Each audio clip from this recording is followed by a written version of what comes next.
Hi, I'm Jess. I'm a first year out history and English teacher. I'm from the Central Coast, so that's why I kind of snuck in a bit. I apologise.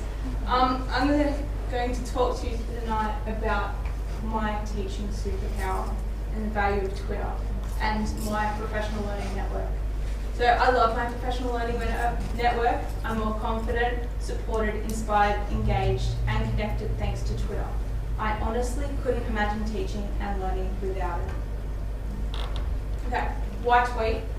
So I see Twitter as an online library, full of both relevant and irrelevant information, but because of this, you can adapt Twitter to suit your needs. It's amazingly easy to do this. Only follow people who you want to follow, only tweet things you're interested in tweeting and sharing. There are so many benefits to using the 140 character text messaging limit that Twitter enforces. No waffle for one. If you need to go over, just send another tweet. So many tweeters keep blogs and use other links to other sites to help them expand their tweet. Also, it's great for sharing photos. This is an example of a Year 7 class that I had a couple of terms ago. They were lining up to tweet as characters from ancient Rome. So we had slaves, we had emperors, we had a whole range of characters. It was great, they loved it. Twitter also offers a free, flexible 24/7 professional development, which is kind of handy. Not just for teachers from the Central Coast where I'm from or Sydney, but also from other states in Australia and globally. So Twitter is powerful in the fact that by asking one question, your question can be seen by hundreds and even thousands of people globally, especially if you use the hashtags and retweets effectively. Hashtags, handles, and retweets are brilliant things when used properly.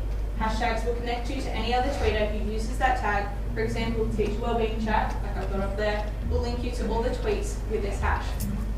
Tonight, girls using TM free service as well, so there's quite a few takes on that. Your Twitter handle is your name. It has an @ at the front of it, and it's what everyone knows you as. Mine is Jess @JessH2801. I wrote it on my tag here. I use it for all my online names. My blog uses this too. Retweets are incredible. If your tweet is retweeted, it is then seen by the followers of that person as well. So even if you only have a few followers, your tweet can then be seen by others quite easily. To start out, don't be afraid to talk to yourself. Like, how else do you start? Tweet things that you're interested in, and eventually you'll find other people who are interested in similar things and you'll get followers. Follow people you're interested in, join in conversations, and eventually you'll become a tweeter. Two of the best things that Twitter has given me are Teach Meets and pre-service teacher chat. Teach Meets are addictive. I went to my first one about 2 years ago, and this is my 6th one so far. I love the energy from these events and always come away buzzing and super inspired and ready to challenge myself as a learner and a teacher.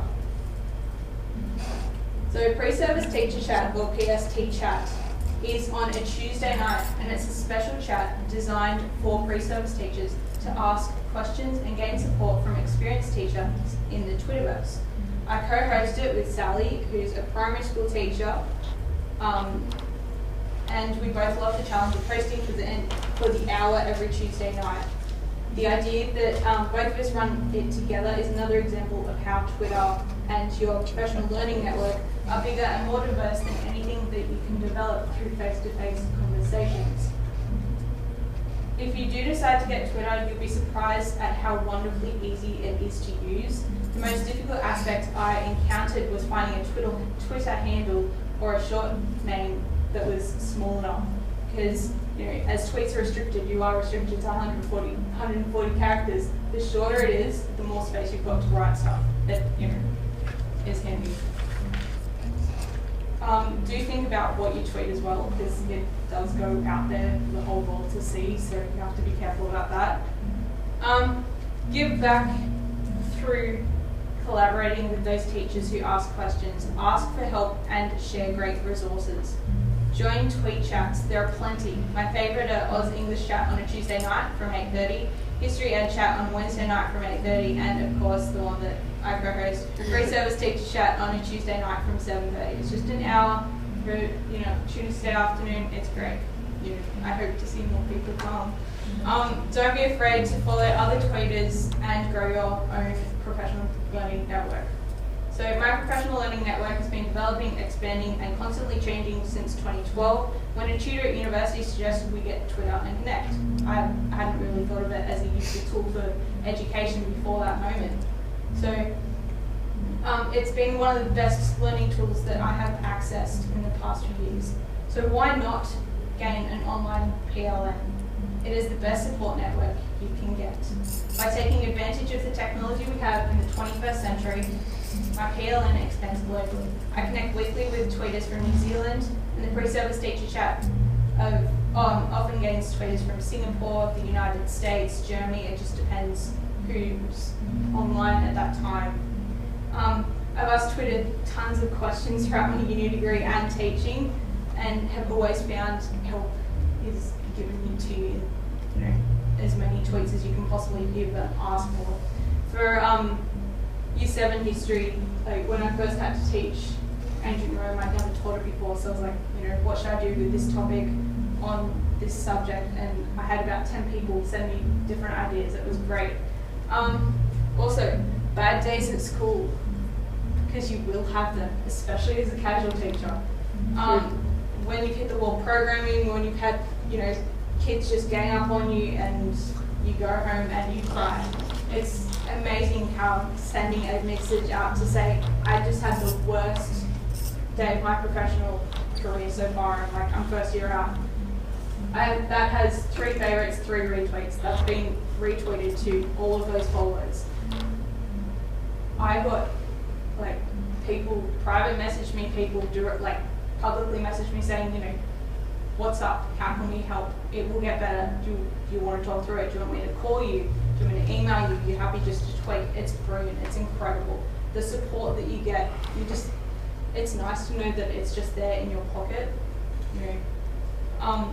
Hosting a Twitter chat is challenging, but it's so rewarding. So each week, Sally and I create about 6 questions based on a theme that our specialised guest will be questioned on. So this year alone, we've had different chats on accreditation.